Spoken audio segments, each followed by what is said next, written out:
Are you suffering from foot pain? Foot pain can be a very frustrating injury to be dealing with. Why? Because it's our relationship with the ground. We are bipedal creatures. We're walking upright. Your feet are on the ground all the time. Now, if you're dealing with foot pain, this, amongst so many other things, is being mismanaged. Why? Because you go to your primary care, you go to someone, you talk about foot pain, they're going to send you to a podiatrist. While there are many great podiatrists out there, the recommendation for foot pain is orthotics or some sort of more supportive shoe, without even understanding or doing an evaluation whether that person would even need supported shoes. Similar to how an X-ray and an MRI is overly used for lower back pain, we're looking at scans of the feet and arches to simply think that that is just the role and solution. You have to understand that being that this is our contact with the ground, we have weaker feet than normal, right? We're in shoes that are too small, we're in high heels, we're in these stiff soles that don't allow our feet to actually function as feet. And then they deteriorate, that's a little bit of an aggressive word, but they become weaker.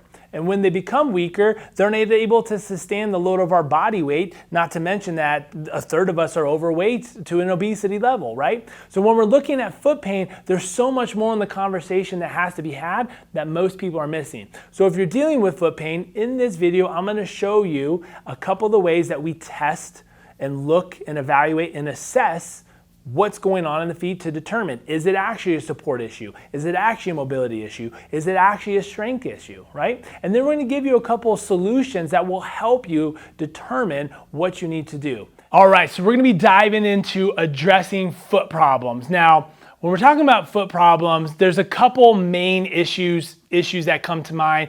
Achilles tendonitis, definitely up there on one of those. Heel pain, plantar fasciitis, and then some form of like toe pain. And in this case, what we commonly see is big toe pain, and that might be kind of the conversation or the start of like where bunions are. So it's our first metatarsal phalangeal joint. Now, we're not gonna get into the nuances and the details of each one of those, but what we'll do is address how we look at foot structure and function and a few things that can help you. Now, just like with everything else, load progression has to be the forefront of this, especially when you're talking about plantar fasciitis and or some sort of Achilles tendonitis or Achilles pain. That usually means we are doing more than what our body's capable of. So let's say, for instance, and this is a true story based on me, I wanted to start running and I was doing a particular challenge of which I was running 45 minutes a day. I had not ran in years. I decided to start running 45 minutes a day. After 1 week, which came out to about 4 miles a day, I had extensive tendonitis issues. Not because something was wrong with my tendons, I just asked them to do more than what they were capable for.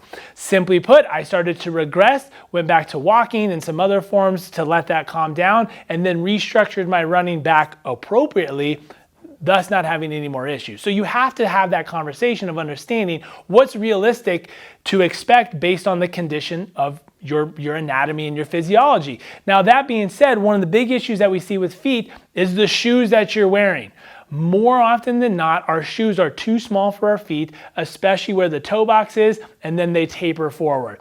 What happens with that is you change the structure of how the foot should function when it's weight bearing. And we're gonna show an example of this here in a moment, okay? So we have to look at shoes, not that I want you to go buy a whole new wardrobe, but understand that this is directly affecting how your foot functions. Now, even more importantly, your feet are what's connecting you to the ground. So right now, as Rachel's standing here, naturally we ebb and flow and sway, right? Giving you good contact to the ground improves your proprioceptive input of where you are in space, thus improving function in the knees and the hips and everywhere else. So if you're not having good contact with the ground, whether through poor feet or not understanding how your feet work, this could be part of what's causing even issues upstream.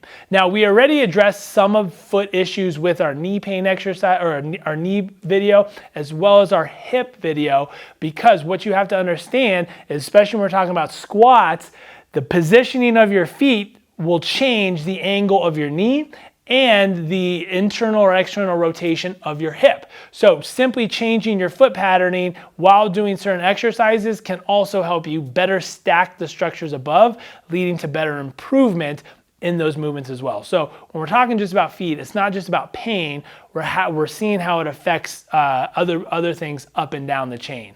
Okay, so here we're gonna dive into and just show you a little bit about how the foot functions and what things we're looking for.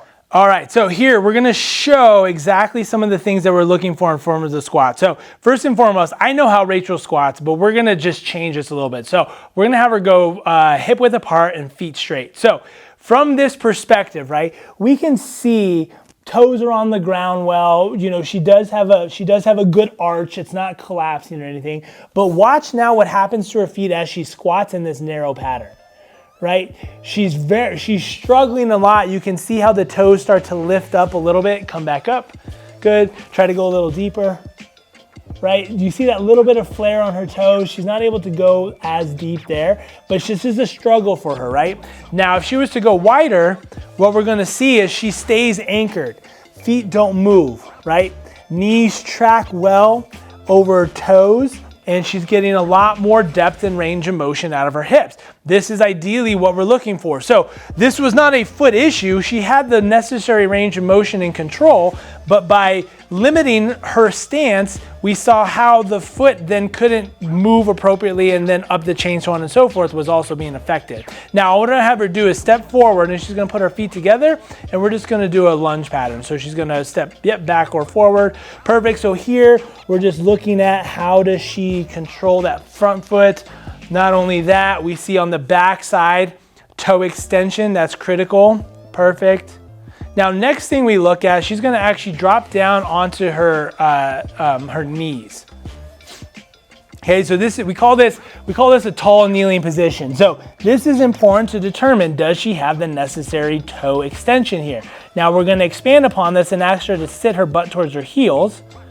Okay, so this puts a little bit more pressure on it. So if we're seeing sensitivity in the toes in this position, we know that we're lacking extension. Why is this important? Well, you need great toe extension because the majority of your propulsion comes off your bigger toe when you're running and walking, okay? Now, this is just a few of the functional assessments that we do for feet. So she's gonna stand up, and now we're gonna show you a few of the ways to enhance function. One of the issues that we see with the foot is we're actually lacking rear foot inversion and eversion. So this is, think about like if you were to sprain your ankle, right? So we need that calcaneus and subtalar joint to rock back and forth. So all Rachel's gonna do here, she's gonna build her arch, good, and then let her arch drop. Good, keep going. So you can see how her ankle shifts side to side. Now in this rocking motion, what we're creating is better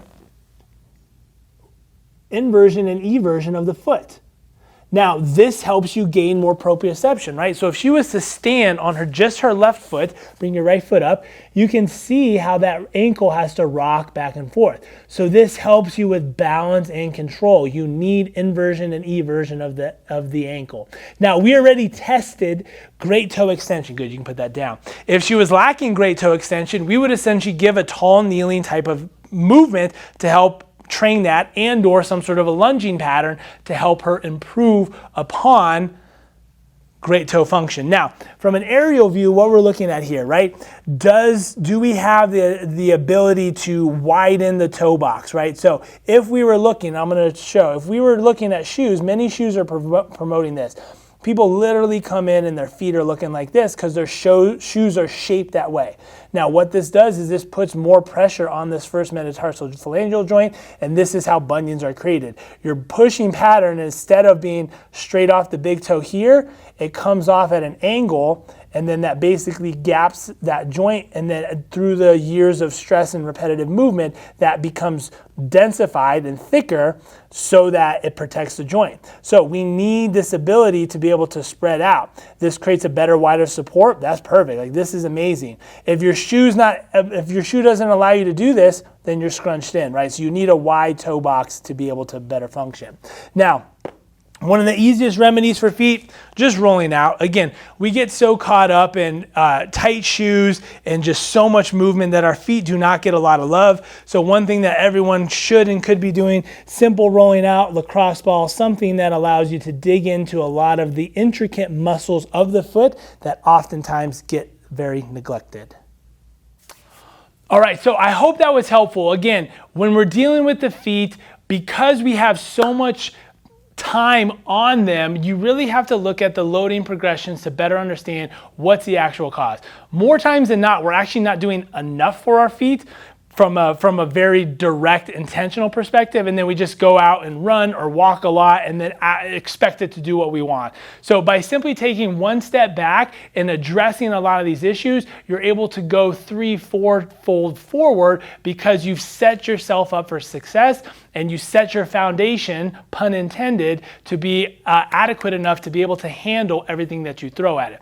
So if you've been dealing with ankle pain, Achilles issues, plantar fasciitis, and especially big toe pain, and you're tired of it and you want to deal with it, please reach out to us. We'll be able to set you up with a proper evaluation and assessment to determine what areas of the foot are actually tight and that need to be mobilized, and what areas that actually might be weak that need to be strengthened or improve its stability so that you can get back to all the activities, whether that's pickleball, tennis, volleyball, or even just simply things such as running and walking.